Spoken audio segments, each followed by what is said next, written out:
অবিশ্বাস্য হলেও সত্য, প্যারিসের বিশ্বখ্যাত লুভর জাদুঘরে চুরির ঘটনা ঘটেছে। চেইনের করাত দিয়ে চোরেরা ঢুকেছিলেন লুভরের ভেতরে। শুধু তাই নয়, কঠোর নিরাপত্তা ভেদ করে তারা জাদুঘর থেকে অলংকার নিয়ে বেরিয়ে গেছেন। দুর্ধর্ষ এই ঘটনা বিশ্বের সবচেয়ে জনপ্রিয় ও সমৃদ্ধ এই জাদুঘরের নিরাপত্তা ব্যবস্থাকে একেবারে নাড়িয়ে দিয়েছে। চোরের দল এত দ্রুত ও দক্ষতার সঙ্গে কাজ সেরেছে যে কারো কারো কাছে এটিকে হলিউডের কোনো সিনেমার গল্প মনে হয়েছে। ঘটনাটি ঘটেছে রোববার স্থানীয় সময় সকাল 9:30টার দিকে।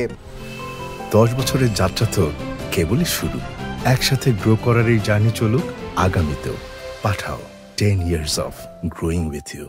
তখন দর্শনার্থীদের জন্য লুভর খোলা ছিল। চুরির পর মিউজিয়ামের এক কোণায় একটি ট্রাক খুঁজে পায় ফরাসি পুলিশ। ওই ট্রাক থেকে একটি মই লাগানো ছিল মিউজিয়ামের দোতলার ব্যালকনিতে। ব্যালকনির জানালা ভেঙে চোরেরা লুভরের প্রবেশ করেছে বলে ধারণা করা হচ্ছে। মিউজিয়ামের অ্যাপোলোর রুমে চুরির ঘটনা ঘটেছে বলে জানিয়েছেন ফ্রান্সের স্বরাষ্ট্রমন্ত্রী লোর নিউনেজ। ওই কক্ষে ফ্রান্সের রাজপরিবারের বিভিন্ন অলংকারের সংগ্রহ রয়েছে ফরাসি সম্রাট 14 লুইসের ব্যবহার করা মূল্যবান পাথরের তৈরি বিভিন্ন পাত্র। চুরি যাওয়া অলংকারগুলো অমূল্য বলে উল্লেখ করেছেন ফরাসি স্বরাষ্ট্রমন্ত্রী। চুরির পর লুভরের কাছে একটি অলংকার পাওয়া গেছে বলে জানিয়েছেন ফ্রান্সের সংস্কৃতিমন্ত্রী রাশিদা দাতি। দেশটির গণমাধ্যমে প্রকাশিত খবরে বলা হয়েছে, ওই অলংকার ফরাসি সম্রাট 3য় নেপোলিয়নের স্ত্রী সম্রাজ্ঞী ইউজিনির মুকুট। সেটিতে 1354টি হীরা ও 56টি পান্না রয়েছে। চুরির সময় ক্ষতি হয়েছে মুকুটটির।